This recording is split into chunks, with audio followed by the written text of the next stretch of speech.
Bismillahirrahmanirrahim. Assalamualaikum warahmatullahi wabarakatuh. Alhamdulillahi ala ihsani wa syukru lahu ala taufiqihi wa amtinani. Asyhadu an la ilaha illallah wahdahu la syarika lahu ta'ziman li sya'ni wa asyhadu anna Muhammadan abduhu wa rasuluhu ila ridwanih. Allahumma shalli alaihi wa ala alihi wa ashabihi wa ikhwani.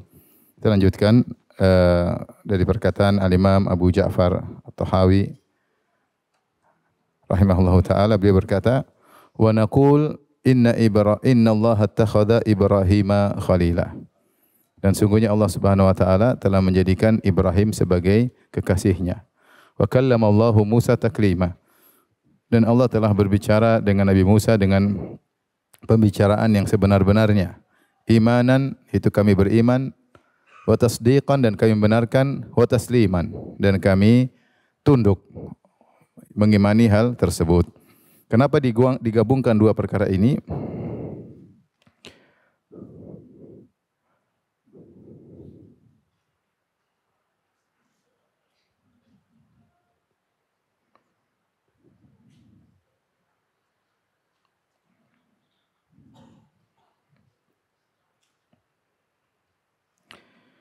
Wallahu a'lam bishawab, sebagaimana diisyaratkan oleh Al-Izz Ibn Abil Is Al-Hanafi rahimahullahu taala, ya, bahwasanya di antara bid'ah yang pertama terjadi terkait dengan sifat-sifat Allah adalah bid'ah Jaham bin Safwan yang dia ambil dari Ja'ad bin Dirham. Jadi Ibrahim adalah kekasih Allah dan Allah berbicara dengan Musa.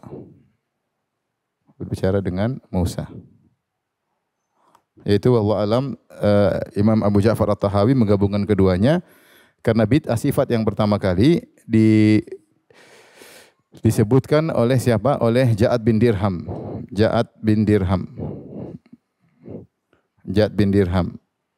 Dia inilah yang pertama kali mempopulerkan pelopor bid'ah tentang sifat, pelopor penolak sifat. Penolak sifat-sifat Allah. Dan yang beliau tolak, yang ditolak adalah dua sifat. Pertama yaitu ini, dia menolak Allah menjadikan Ibrahim sebagai kasih, menolak Allah menjadikan Ibrahim sebagai kasih, sebagai kekasih. Dan juga yang kedua dia tolak, kata dia menolak Allah berbicara dengan Musa. Allah berbicara dengan Musa. Maka ini terkait dengan apa namanya? Sifat mahabbah, sifat al-mahabbah, karena khullah adalah bagian dari mahabbah. Kalau ini terkait dengan sifatul kalam, sifat kalamullah. Nah, ini di antara dua sifat yang ditolak. Akhirnya Ja'ad bin Dirham dibunuh oleh Khalid Al-Qasri. Dibunuh oleh Khalid bin Abdullah Al-Qasri. Dia adalah Amirul Iraq, dia adalah pemimpin Irak di sekitar tahun 200-an Hijriyah, itu abad kedua, dengan fatwa para ulama tabi'in di zaman itu. Akhirnya dia dibunuh. Sebelum dia meninggal, jadi ketika Idul Adha, dia mengatakan, setelah berkhutbah dia mengatakan, ya ayuhan nas dhahu dhahayakum fa inni mudahhin bi Ja'ad bin Dirham fa innahu qala lam yattakhidillahu Ibrahim khalila wa lam yukallimillahu Musa taklima. Wahai rakyatku sekalian, silakan sembelihlah sembilan kalian, adapun aku akan menyembelih Ja'ad bin Dirham. Kenapa? Karena dia menolak ayat, dia mengatakan Allah tidak pernah mengambil Ibrahim sebagai kekasihnya dan Allah tidak pernah berbicara dengan Nabi Musa. Maka Ja'ad bin Dirham kemudian membunuhnya. Namun sebelum dia meninggal, ilmunya sempat diwariskan. Jadi, ya, ilmunya diwariskan ke Jaham bin Safwan. Jaham ibn Safwan.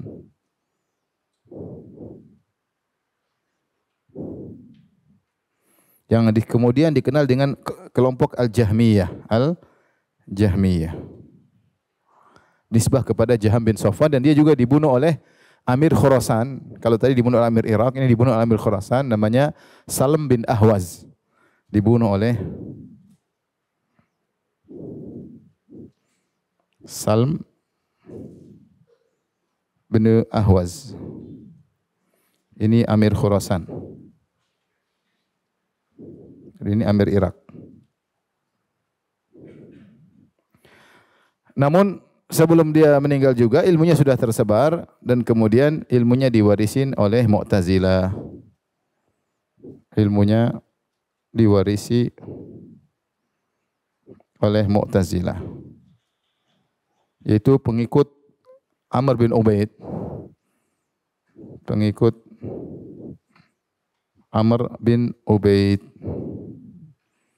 Amr bin Ubaid adalah seorang tokoh Mu'tazilah yang terkenal dengan zuhudnya. Sebenarnya Mu'tazilah dibawa oleh Wasil bin Atha, kemudian diikuti oleh Amr bin Ubaid. Dan Amr bin Ubaid adalah orang yang ahli ibadah.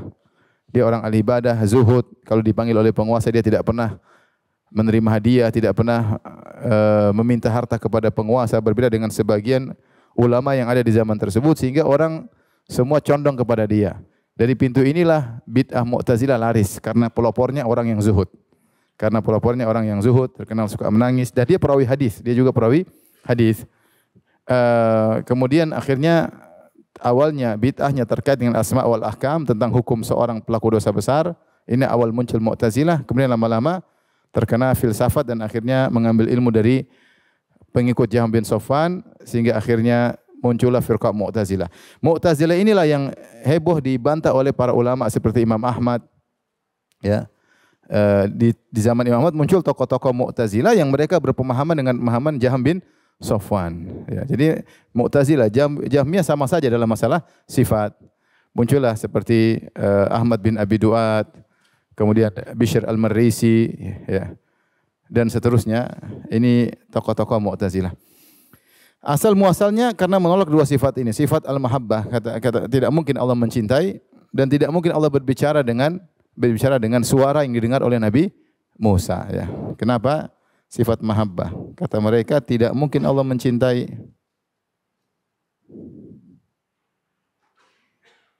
Tentu ada syubhat full di kepala mereka. Kemudian tidak mungkin Allah berbicara dengan suara.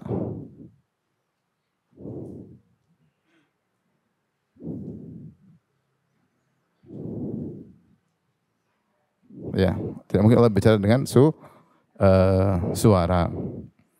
Tidak mungkin Allah berbicara dengan suara, memiliki sifat bicara dengan suara.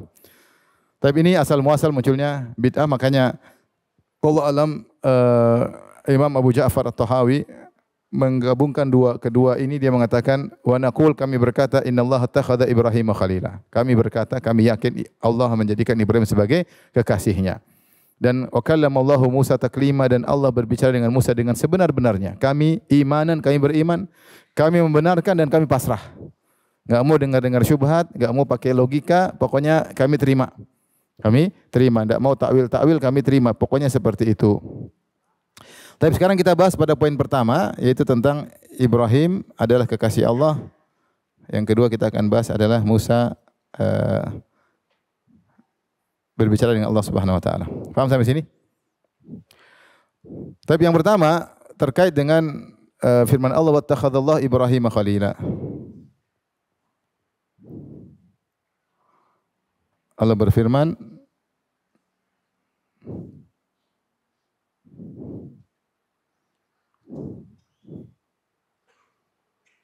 wattakhadallahu Ibrahim khalila.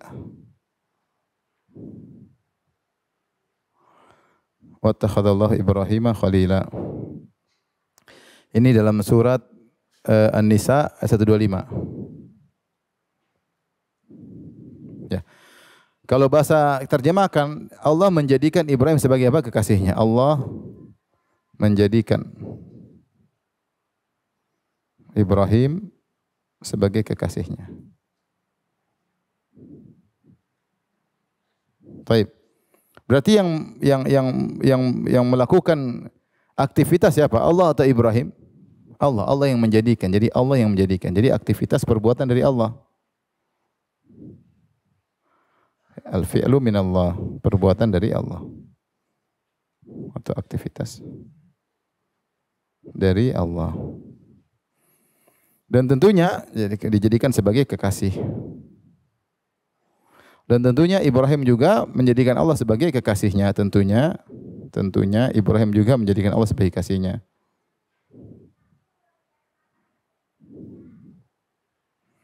Menjadikan Allah sebagai kasihnya.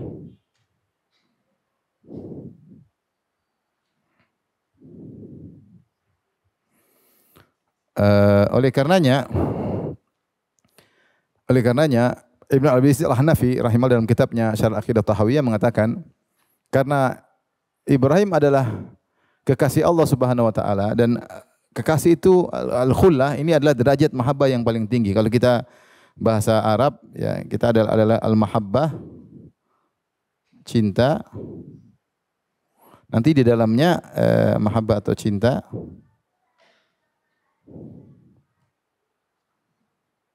kalau ini himpunan, maka di dalamnya ada al-khullah. Al-khullah. Itu dia derajat cinta yang paling tinggi. Derajat cinta yang paling tinggi. Derajat cinta yang paling tinggi. Ada yang mengatakan karena yatakhallal, karena cinta yang sudah merasuk dalam seluruh jasad, ya. Seperti dikatakan oleh penyair, qad takhallalat maslakar ruhi minni walidha summiyal khalilu khalila. Ya, bahwasanya jalan ruh telah masuk dalam seluruh ragaku, maka dikatakanlah kekasih dengan nama Khalil. Yaitu cinta yang benar-benar sudah merasuk dan dia adalah derajat paling tinggi daripada al-mahabbah. Karenanya Allah mencintai banyak, tetapi yang dijadikan Khalil cuma 2. Yang dicintai oleh Allah banyak, ya. Oleh Allah banyak, tapi yang dijadikan Khalil cuma 2. Khalil hanya 2. Siapa dengan siapa? Yaitu Ibrahim dan Muhammad sallallahu alaihi wasallam. Ya, 2. Contoh, wallahu yuhibbus sabirin, Allah mencintai orang yang bersabar. Wallahu yuhibbul muttaqin, Allah mencintai orang yang bertakwa. Wallahu yuhibbul muhsinin, Allah mencintai orang-orang yang berbuat apa? Ihsan. Banyak, ya. Allah mencintai juga banyak, ya. Tapi yang dijadikan Khalil cuma 2. Demikian juga Nabi Muhammad SAW. Nabi Muhammad SAW, kita bicara Nabi, Rasulullah SAW juga kekasih Allah. Jadi dari dua belah pihak. Jadi maksud saya Allah mencintai Nabi, menjadi kekasihnya, dan Nabi juga, ya. Nabi juga mencintai apa? Allah. Jadi 2. Ya. Nabi juga mencintai Allah. Jadi dari dua belah pihak. Dua belah pihak. Kenapa saya katakan demikian? Karena sebagian masalah cinta ada yang menolak Allah mencintai, tapi cuma satu pihak, katanya Nabi yang mencintai. Adapun Allah tidak mencintai. Ya. Ada yang menolak dua-duanya. Allah tidak bisa dicintai dan Allah juga tidak mencintai. Yang benar Allah bisa mencintai dan Allah juga bisa dicintai. Makanya dalam hadis Rasulullah SAW dia mengatakan, "Lau kuntu muttakhidhan min ahli al-ardi khalila latakhadhtu Abu Bakrin khalila. Walakinna sahibakum khalilullah." Kalau saya boleh mengambil kekasih dari penduduk bumi, saya akan menjadikan Abu Bakar sebagai kekasihku. Tapi tidak boleh, karena kawan kalian ini, yaitu saya, adalah kekasih Allah Subhanahu wa taala. Padahal Nabi mencintai banyak orang. Nabi mencintai tapi derajat mahabbah. Tapi derajat Khalil cuma siapa? Cuma Allah Subhanahu wa taala. Rasulullah mencintai, ya, seperti saya katakan tadi, Rasulullah mencintai banyak orang. Nabi mahabbah mencintai banyak orang.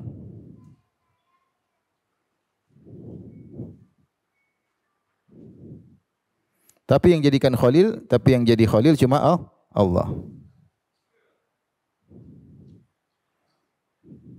Khalil bagi Nabi hanya siapa? Hanya Allah. Makanya Nabi berkata, kalau saya boleh mengambil Khalil, saya akan ambil Abu Bakar sebagai Khalilku. Tapi enggak boleh karena saya kekasih siapa? Allah. Yang jadi khalilku cuma siapa? Allah Subhanahu wa taala. Makanya Nabi mengatakan, "Ya Muadz, ini uhibbuk." Wahai Muadz, saya mencintaimu. Rasul cinta Muadz. Rasulullah mengatakan, "Hubbul ansar minal iman." Rasulullah mencintai kaum Ansar. Rasul ditanya, "Man ahabun nasi ilaik?" Siapa yang paling kau cintai? Kata Nabi, "Aisyah." Yang paling aku cintai. Wa minar rijal, wanita laki yang paling kau cintai Abuha, yaitu ayahnya. Kemudian siapa? Kemudian Umar. Kemudian siapa? Kemudian Utsman. Rasulullah mencintai banyak orang. Rasulullah mencintai banyak orang ya. Tapi kalau Khalil enggak. Khalil cuma siapa? Allah. Bahkan Rasulullah tidak menjadikan Abu Bakar sebagai Khalil padahal Nabi mencintai Abu Bakar ya. Tetapi ketika untuk cinta derajat yang lebih tinggi enggak boleh. Adapun para sahabat menjadikan Nabi sebagai Khalil mereka banyak. Seperti kata Abu Hurairah, "Ausani khalili bi thalath." Sungguhnya kekasihku yaitu Rasulullah SAW mewasiatkan kepadaku dengan 3 perkara, yaitu puasa 3 hari dalam sebulan, kemudian di antaranya witir sebelum apa? Sebelum tidur dan salat duha. Jadi maksudnya adapun Nabi tidak menjadikan mereka sebagai khalil. Adapun para sahabat akan cinta kepada Nabi itu kewajiban. Bahkan mereka cinta mereka sampai derajat khullah, yaitu cinta yang paling tinggi. Paling tinggi. Taib ini jadi yang menjadi khalil cuma 2. Ibrahim siapa-siapa? Allah. Sama Muhammad SAW. Paham sampai sini? Paham ya? Jadi mahabbah itu umum, khullah adalah bagian kecil daripada mahabbah, derajat yang paling tinggi. Taib, sekarang kita lanjutkan tingkatan orang-orang mukmin. Ya, kalau kita bikin tingkatan mulai maka kita bilang yang pertama muslimin yang paling rendah muslimin, kemudian derajat di bawahnya adalah mukminin, derajat di bawahnya lagi adalah apa? Muhsinin atau wali-wali Allah. Kemudian wali-wali Allah, para nabi, kemudian para rasul. Ini kalau kita mau bikin himpunan, maka himpunan paling kecil yang paling irisan adalah para rasul. Maka para rasul, setiap para rasul pasti para nabi, tapi tidak semua nabi rasul, faham? Kemudian para nabi pasti wali-wali Allah, tapi tidak semua wali adalah nabi, faham? Kemudian wali-wali Allah pasti orang beriman, tapi tidak semua orang mukmin menjadi wali Allah. Dan orang beriman pasti orang muslim, tapi tidak semua orang muslim adalah mukmin. Seperti kata Nabi SAW, kata Allah, qalatil a'rabu amanna qul lam tu'minu walakin qulu aslamna. Berkata orang Arab Badui, kami beriman. Katakanlah kepada mereka, ya Muhammad, lam tu'minu, kalian belum beriman. Walakin qulu aslamna, katakan kami masih berislam, iman belum. Ketika Nabi memuji Amr bin Al-As, kata Nabi SAW, aslaman nas wa amana Amr bin Al-As. Orang-orang berislam, adapun Amr bin Al-As beriman. Menunjukkan derajat iman ya. Ada sahabat mengatakan saya beriman ya atau Islam. Dia seorang arahu mu'minan atau musliman. Mungkin dia beriman ya Rasulullah. Kata Rasulullah muslim, mungkin muslim. Belum tentu sampai derajat apa? Iman. Ini secara umum. Jadi kita katakan tidak semua muslim mukmin. Tapi kalau mukmin pasti apa? Muslim. Dan tidak semua mukmin adalah wali. Tapi setiap wali pasti apa? Mukmin. Dan tidak setiap wali adalah nabi, tapi setiap nabi pasti wali Allah dan seterusnya. Maka ini tingkatan. Baik, sekarang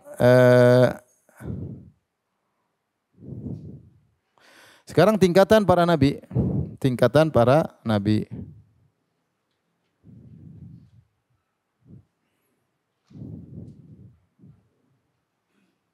Maka kita bilang yang paling bawah adalah para nabi. Para nabi, kemudian para rasul. Para rasul. Di para rasul ada ulul azmi. Ulul azmi ada 5 orang. Setelah ulul azmi ada namanya apa? Khalilan, 2 kekasih Allah. Yang terakhirlah Rasulullah yang paling tinggi, Rasulullah. Baik. Kalau kita bilang maka Rasul yang paling tinggi. Setelah itu dua kekasih. Setelah itu apa? Azmi minar Rasul. Kemudian para Rasul. Kemudian para Nabi. Paham ya? Paham? Taib, siapa dua kekasih? Ibrahim dan Muhammad sallallahu alaihi wasallam.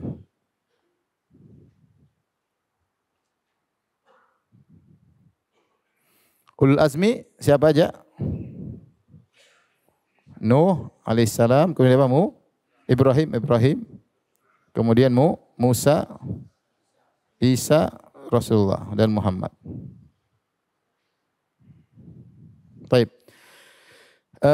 Para ulama sepakat setelah di antara ulul azmi yang paling mulia adalah dua kekasih Allah, Ibrahim dan Muhammad. Tetapi sisanya yaitu Nuh, Musa, Isa mana yang lebih utama, maka ada khilaf di kalangan para ulama, namun tidak ada dalil spesifik, namun banyak ulama mengatakan urutannya yaitu Musa, Isa dan Nuh. Kata mereka yang paling mulia Musa, setelah itu baru apa? Isa, baru kemudian Nuh. Allah alam apa pertimbangannya? Mungkin karena Nabi Musa terlalu banyak sebutannya dan banyak pengikutnya dan diberikan Taurat dan banyak dalil tentang kemuliaannya. Nabi Isa juga spesial, tapi tidak ada dalilnya. Tidak ada dalil secara spesifik urutannya Musa, Isa, Nuh, tidak ada spesifik. Tapi kalau seperti ini sudah disepakati para nabi, di atas mereka para rasul yang himpunan lebih kecil lagi ulul azmi 5 orang, himpunan lebih kecil lagi khalilan, 2 kekasih yang kemudian terakhir Rasulullah sallallahu alaihi wasallam. Paham ya? Dari situ subhanallah perkataan indah dari Ibnu Abi Al-Hanafi, beliau berkata konsekuensi dari kekasih Allah sangat berat. Beliau menjelaskan ketika Ibrahim di masa penantian ingin punya anak, ketika dia keluar dari negerinya dia mengatakan Rabbi habli minas solihin. Ya Allah anugerahkanlah aku anak yang saleh. Ketika dia masih muda, sebagian dalam Al-Qur'an sami'na fatan yadhkuruhum yuqalu lahu Ibrahim. Kami dengar ada seorang pemuda yang mencela Tuhan-Tuhan kita, sembahan-sembahan kita, namanya Ibrahim. Fatan, muda, remaja. Mungkin 20-an, ya, namanya Fatan sekitar gitu.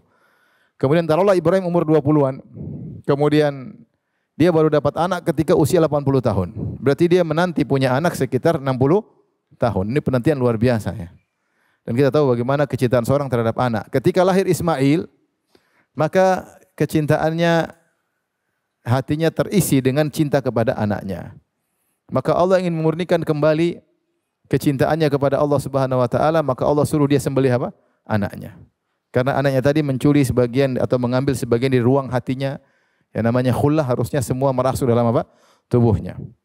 Sehingga Allah menguji dia dan ketika dia mendahulukan cinta kepada Allah, dia buktikan bahwasanya kekasihnya adalah Allah Subhanahu wa taala, maka dia ingin menyembelih putranya. Ketika sudah terbukti dia lebih mencintai Allah daripada putranya sendiri yang dia nanti-nantikan, anak satu-satunya, maka Allah mengatakan wa fadainahu bidzibhin azim. Maka tidak perlu disembelih, kami gantikan dengan sembelihan yang besar. Isyarat bahwasanya orang semakin cinta kepada Allah maka semakin besar ujiannya. Dan ujiannya pada perkara-perkara yang dia cintai. Dan ujiannya pada perkara-perkara yang dia cintai. Sekarang kita renungkan tentang Nabi Ibrahim. Ibrahim alaihissalam diuji dengan semua yang dia cintai. Dia cinta sama bapaknya ingin rajam dia. Dia cinta sama bapaknya, dia dakwahi bapaknya. Ya, bahkan dia ingin mendoakan ampunan bagi bapaknya. Akhirnya Allah tegur. Wa ma kana istighfaru li abihi illa mau'idatin wa'adaha iyyah. Falamma tabayyana annahu aduwwu lillahi tabarra'a min. Sungguhnya Ibrahim minta ampun, ya Allah ampuni bapakku. Karena dia pernah janji. Astaghfirullah ka rabbi. Dalam surat Maryam dia berkata ketika bapaknya bilang, la illam tantahi la arjumannak. Kalau kau tidak berhenti dakwah Ibrahim, saya akan rajam kau. Wahjurni maliya, pergilah. Dan Ibrahim sangat sayang kepada ayahnya. Makanya Ibrahim mengatakan salamun alaik, keselamatan bagi engkau. Sa'astaghfiru laka rabbi, aku akan mohon ampunan buat engkau. Bapaknya padahal kafir. Kemudian Ibrahim mohon ampun, tapi Allah sebutkan, Allah kasih uzur, wa ma kana istighfaru Ibrahim li abihi illa mau'idatin wa'adaha iyyah. Tidaklah Ibrahim mohon ampun buat ayahnya kecuali karena dia pernah janji sama ayahnya. Falamma tabayyana lahu annahu aduwwu lillah, tatkala jelas ayahnya adalah musuh Allah, mati musyrik, tabarra'a min, maka dia berlepas diri daripada ayahnya. Tapi dia diuji pada orang yang sangat dia cintai, itu apa? Ayahnya. Ya, tidak disebutkan punya adik, punya kakak. Allah alam apa mereka berdua saja atau ada keluarga yang lain. Allah alam. Nantinya dia sangat sayang kepada ayahnya. Kemudian dia sangat cinta pada negerinya, maka dia harus pergi kepada meninggalkan negerinya. Dia bertahan. Yang dia dakwahi mungkin keluarganya, mungkin sukunya. Dia harus tinggalkan negerinya. Dia berkata, "Inni muhajirun ila Rabbi." Aku akan berhijrah menuju Allah Subhanahu wa taala. Maka dia dihijrahkan ke negeri Syam.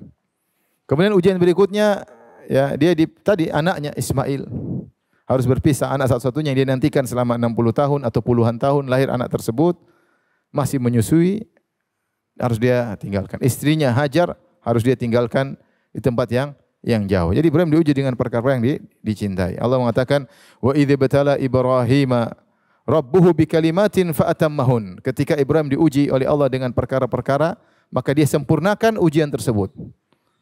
Makanya Allah mengatakan, "Inni ja'iluka lin-nasi imama." Aku akan jadikan engkau pemimpin dari manusia, karena dia berhasil mengalami ujian-ujian, melewati ujian-ujian Nabi Ibrahim alaihissalam, ya. Dan begitulah ujian Nabi Ibrahim alaihissalam pada perkara-perkara yang dia cintai, sehingga dia menjadi Khalilur Rahman, kekasih Allah Subhanahu wa taala. Bayangkan dimusuhi oleh satu negeri semuanya ingin membakar dia. Taib, kalau kita lihat juga Rasulullah SAW pun lebih dahsyat. Rasulullah juga lebih dahsyat. Ujian luar biasa, ya. Pada orang-orang yang dia cintai. Ibunya yang dia cintai meninggal. Dia tidak kenal ayahnya, tapi ibunya umur 6 tahun dia meninggal dalam perjalanan, ya, sebagaimana pernah kita jelaskan dalam daurah, ya, di Al-Abwa, yaitu terletak antara Mekah dan Madinah. Tanpa keluarga di sana, tidak ada keluarga dari sisi bapaknya di Mekah, keluarga dari kakeknya di Madinah, akhwalnya, tapi di tengah-tengah antara Mekah dan Madinah, sehingga meninggal suatu tempat tanpa ada keluarga di sana. Sementara dia masih umur 4 tahun. Ibunya meninggal, lihat ibunya sakit sampai meninggal. Ujian atau bukan? Ujian. Makanya ketika Rasulullah SAW menjenguk ibunya, ketika lewat dalam suatu perjalanan, Rasulullah mampir di Abwa, Rasulullah minta izin kepada Allah. Ista'dzantu Rabbi li astaghfira an ummi, ya, li ummi, falam ya'dzan li. Aku minta izin kepada Allah untuk mohon ampunan bagi ibuku, dan Allah tidak mengizinkan aku. Dan aku minta izin untuk menziarahinya, ya, maka Allah izinkan. Ya, maka di situ Imam Nawawi rahimahullah ketika mengomentari hadis ini, dia mengatakan di antara sunnah adalah ziarat kubril kafir atau kubril musyrik. Boleh kita menziarahi kuburan orang musyrik, karena menurut Imam Nawawi ibunya meninggal dalam kondisi apa? Musyrik dan kafir. Ini pendapat Imam Nawawi, pendapat jumhur ulama bahwasanya ibu Nabi meninggal dalam kondisi musyrik. Makanya Nabi menangis. Wa abka man haulahu, semua orang juga menangis. Dalam riwayat Imam Ahmad, Rasulullah menangis, ditanya kenapa, kata Rasulullah SAW, rahmatan laha minan nar. Aku kasihan dia di neraka. Aku kasihan dia terkena api neraka. Bayangkan ujian luar biasa, orang yang sangat dia cintai kemudian ditakdirkan oleh Allah di neraka. Ya, ini pendapat jumhur, tentu ada pendapat lain, ya. Tapi kita ikut zahir hadis, ya.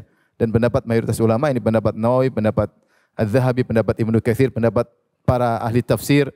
Ujian bagi Nabi sallallahu alaihi wasallam. Sampai saya sebutkan dalam buku saya ajaran Imam Syafi'i yang ditinggalkan sebagian pengikutnya, saya sebutkan 40 ulama yang menyebutkan pendapat ini bahwasanya kedua orang tua Nabi bukan di surga. Makanya tidak diriwayatkan dari Nabi sekalipun dia berdoa untuk kedua orang tuanya, tidak pernah, sekalipun tidak pernah.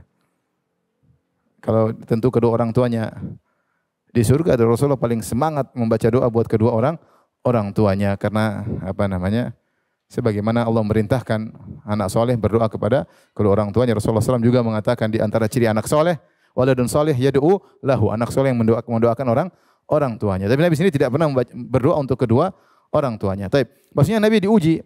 Kemudian diuji apa? Diuji anak-anaknya semua meninggal kecuali Fatimah. Anaknya semua meninggal, ya. Qasim, Abdullah, Zainab, Ruqayyah, Ummu Kulthum, ya. Ibrahim, anaknya 6 semua meninggal. Bahkan Ibrahim meninggal di pangkuannya. Sampai Rasulullah SAW menangis, cucunya, anaknya, satu-satunya laki-laki ketika itu. Rasulullah berkata, "Innal qalba la yahzan wa innal aina la tadma." Sungguh hati sangat bersedih dan mata mengalirkan air mata, itu menangis. Wala naqulu illa bima yurdi rabbana, namun kami tidak mengucapkan kecuali kata-kata yang mendatangkan keridhaan Rabb kami. Wa inna bi firaqika ya Ibrahim lamahzunun, sungguh kami sangat bersedih dengan kepergianmu wahai Ibrahim. Rasulullah diuji. Rasulullah diuji, dimusuhi oleh kaumnya, sukunya sendiri. Dia suku Quraisy, ternyata musuh paling bebuyutan sukunya sendiri. Yang harusnya diharapkan sukunya membela dia, suatu kebanggaan ada dari sukunya seorang nabi, ternyata sukunya yang paling memusuhinya. Maka Allah sering mengatakan wala tahzan alaihim, jangan kau sedih atas mereka. Ketika sukunya kafir bukan Rasulullah senang, Rasulullah sedih. Wala tahzan alaihim, jangan kau sedih atas mereka. Yaitu Rasulullah sedih mereka kafir. Apalagi di antaranya pamannya, ya, Abu Lahab, itu paman Nabi, ya, paman Nabi, ya, dimusuhi oleh pamannya sendiri. Jadi hal yang sangat menyedihkan. Rasulullah SAW juga diuji dengan dicintai siapa? Istrinya, ya, istrinya Khadijah radhiyallahu taala anha. Yang Rasulullah mengatakan, inni qad ruziktu hubbaha, aku telah dianugerahi oleh Allah mencintai Khadijah. Cinta kepada Khadijah anugerah. Subhanallah. Sebagian suami cinta sama kamu musibah. Kurang ajar tapi cinta, gimana? Tukang ngomel tapi cinta. Boros tapi cinta, ya. Ada orang diuji dengan istrinya. Oh, dia apa ini cinta, tapi musibah datang gara-gara istrinya yang kurang ajar, ya. Ini Nabi subhanallah bilang cinta kepada Khadijah adalah anugerah, ya. Dan dia katakan di depan Aisyah, istri yang paling hidup, yang paling dia cintai. Ya, ketika Aisyah sedang cemburu kepada Khadijah, Rasulullah SAW tetap bela Khadijah. Rasulullah mengatakan amanat bi, ketika Aisyah berkata, qad abdalakallahu khairan minha, Allah telah ganti yang lebih baik dari Khadijah, itu ganti saya dan yang lainnya. Karena Aisyah mengatakan Khadijah mulu. Kalau sebut Khadijah Rasulullah puji. Kata Aisyah, Allah sudah ganti, sudah meninggal diganti. Kata Rasulullah, ma abdalani Allah khairan minha, Allah tidak pernah ganti yang lebih baik daripada Khadijah. Amanat bi id kafarat biyan nas. Dia beriman kepadaku ketika seluruh manusia kafir kepadaku. Subhanallah. Wa wasatni bimaliha wa nafsiha. Dia bantu aku dengan hartanya dan jiwanya ketika orang-orang tidak membantuku. Wa kana liya walad minha, dan aku punya anak-anak darinya tatkala wanita lain tidak bisa kasih anak sama aku. Subhanallah. Rasulullah bela. Tapi bagaimana hidup sama Khadijah 25 tahun tidak pernah angkat suara. Tidak pernah membantah Nabi SAW. Seluruh waktunya buat Nabi SAW. Pelipur lara bagi Nabi SAW. Wanita yang sangat cerdas. Ya, begitu hikmahnya kalau punya istri janda terus lebih tua. Lah ya, Nabi Allah takdirkan menikah dengan janda lebih tua. Ya. Sehingga janda itu seperti mengayomi Rasulullah SAW. Rasulullah umur 25, Khadijah berapa? 40. Kalau mau coba silakan. Ibu jangan marah, sekedar bercanda. Maksud saya di antara hikmahnya. Khadijah ngayomi Nabi SAW. Dia berikan semua kekuatannya, potensinya buat Rasulullah SAW. Dia ayah Rasulullah di ketakutan, dia tenangkan Nabi SAW. Ya. Kemudian wanita tersebut meninggal dunia. Meninggal dunia, ya. Subhanallah. Maka Rasulullah saking begitu cinta kepada Khadijah.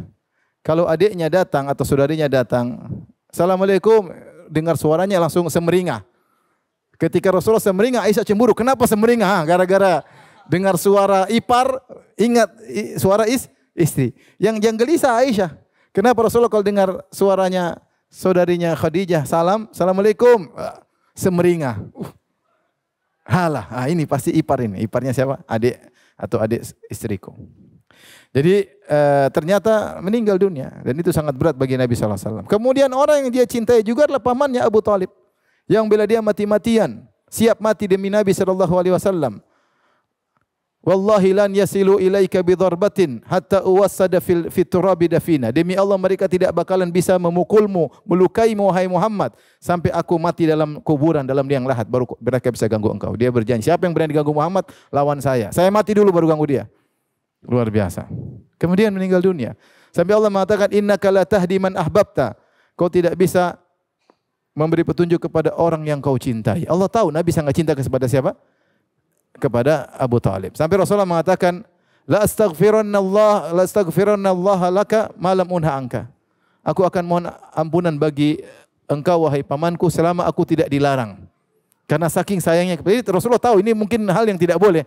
Makanya dia mengatakan saya akan mohon selama tidak dilarang. Berarti dia pingin.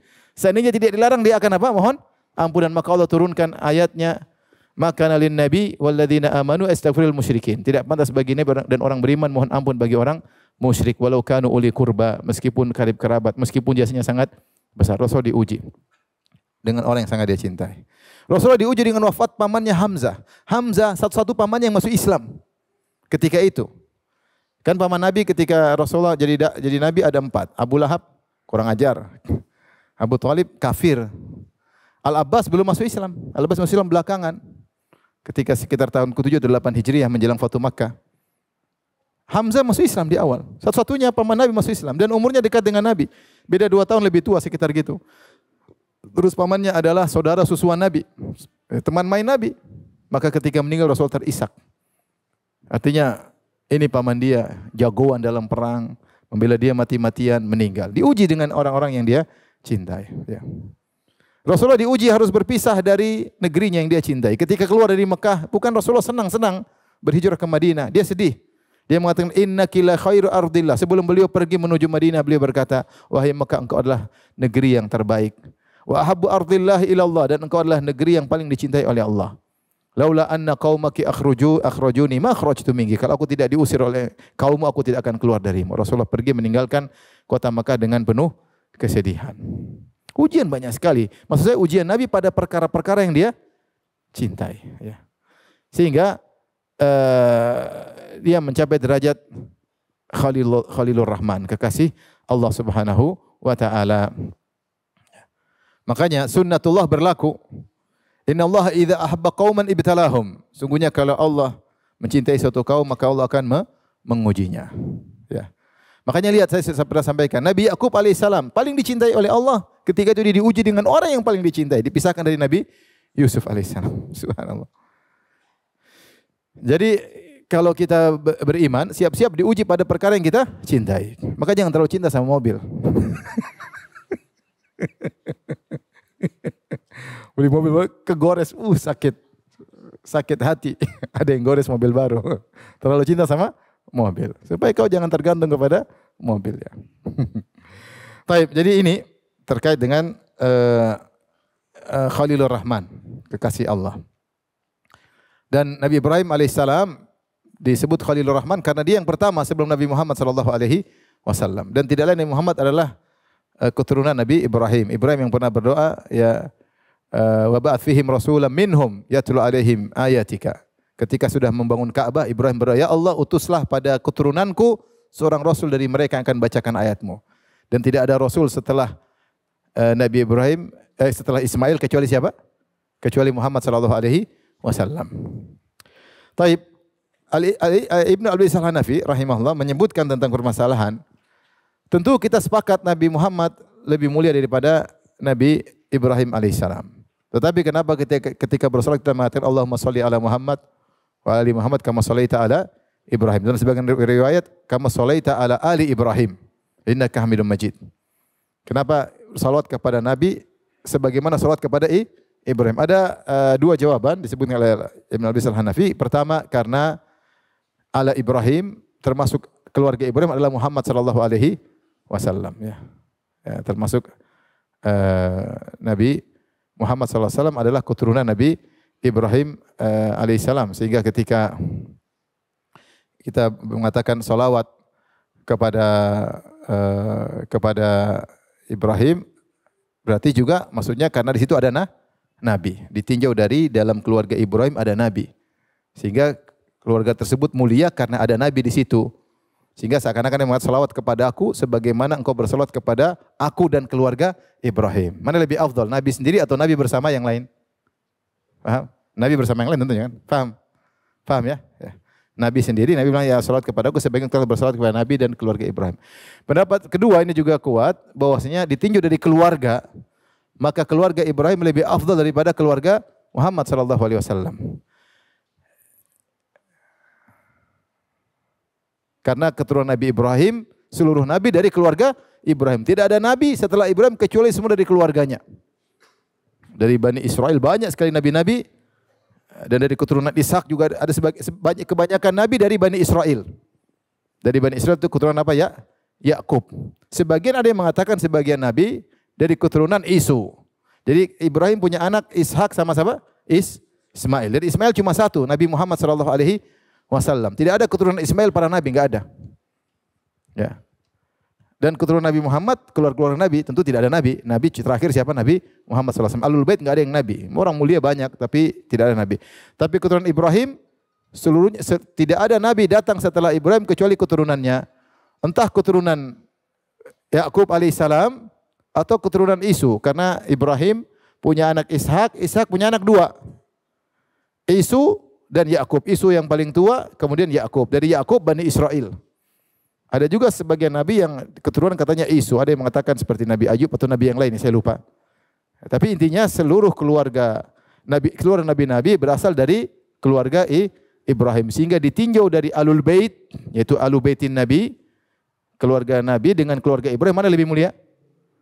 Keluarga Ibrahim. Karena dalam keluarga Ibrahim banyak sekali nabi. Ini dua jawaban disebut oleh Ibn Abil Is Al-Hanafi rahimahullahu ta'ala.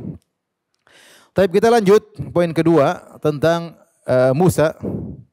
Wa kallamallahu Musa taklima. Ini paham?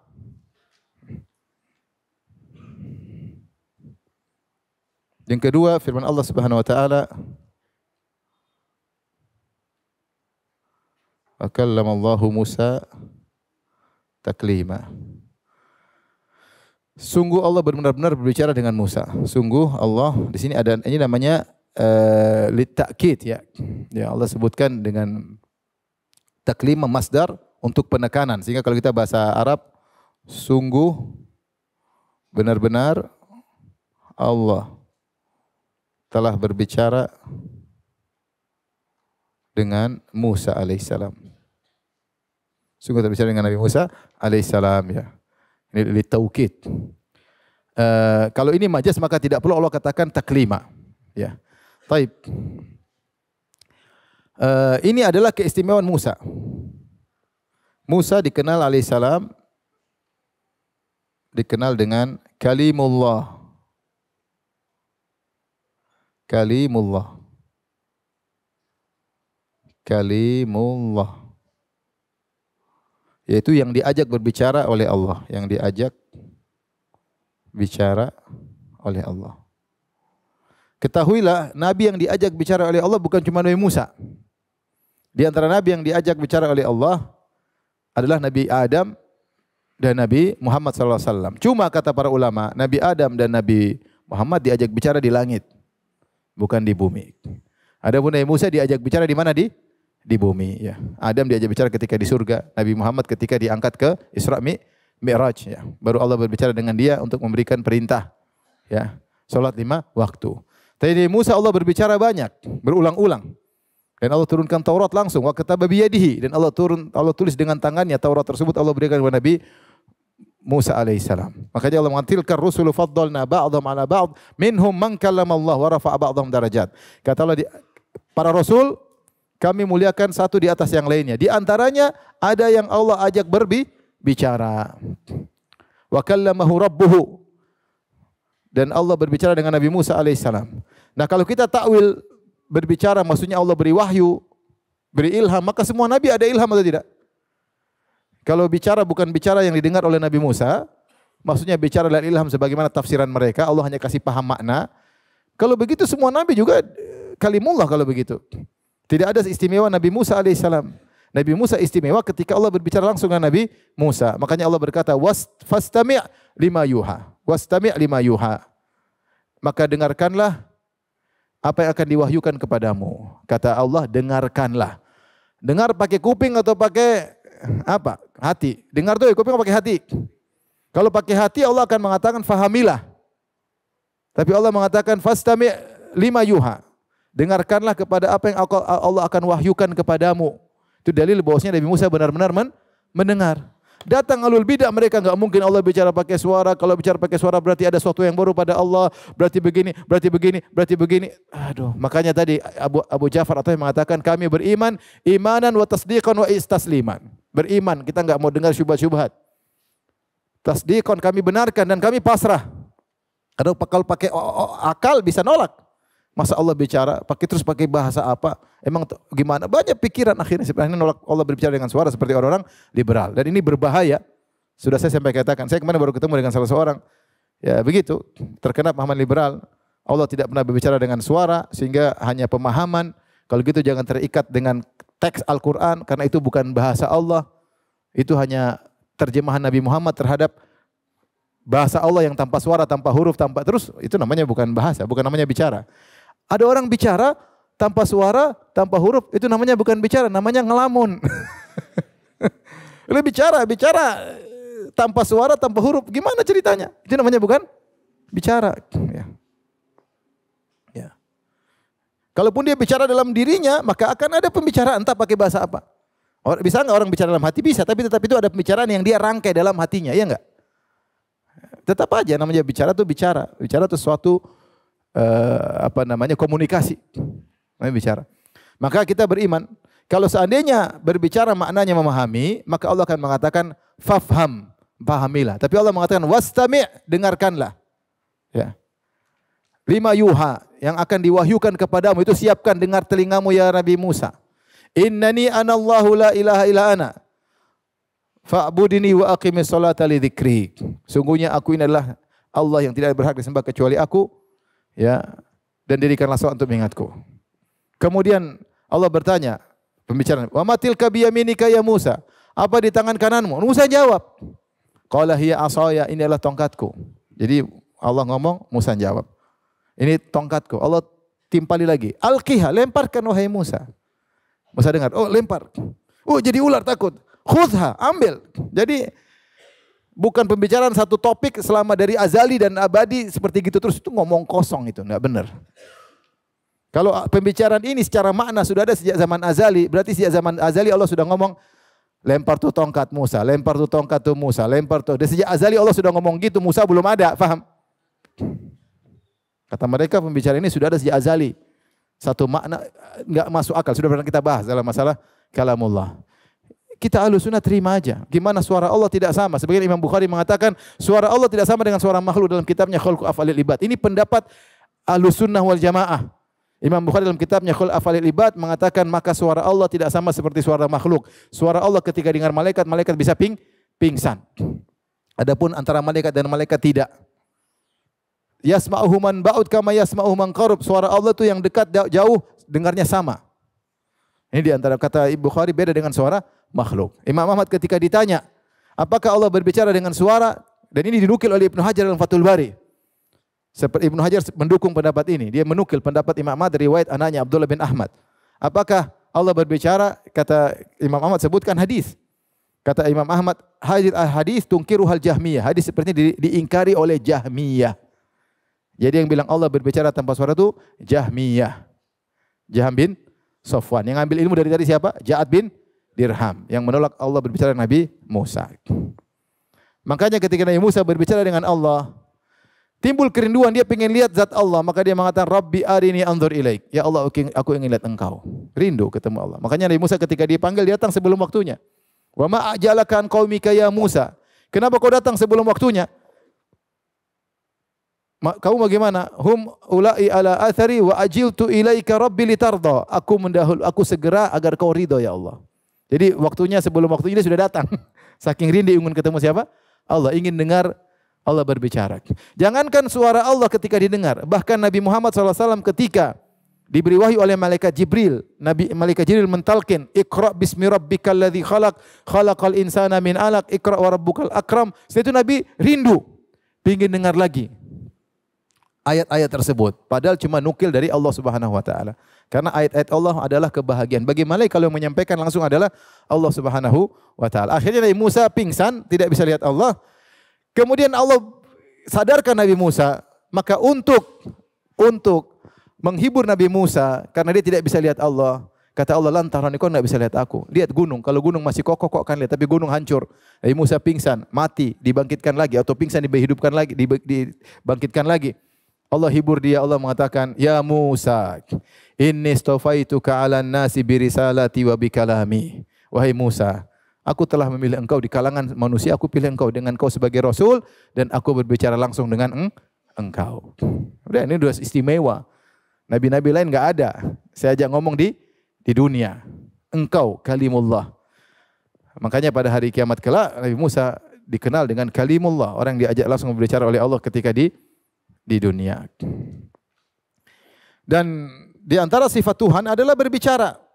Makanya ketika Nabi Musa mencela sesembahan, yaitu ketika Samiri menjadikan sapi dari emas dibikin patung sapi, maka Nabi Musa mengatakan, afala yarawna alla yarji'a ilaihim qawla.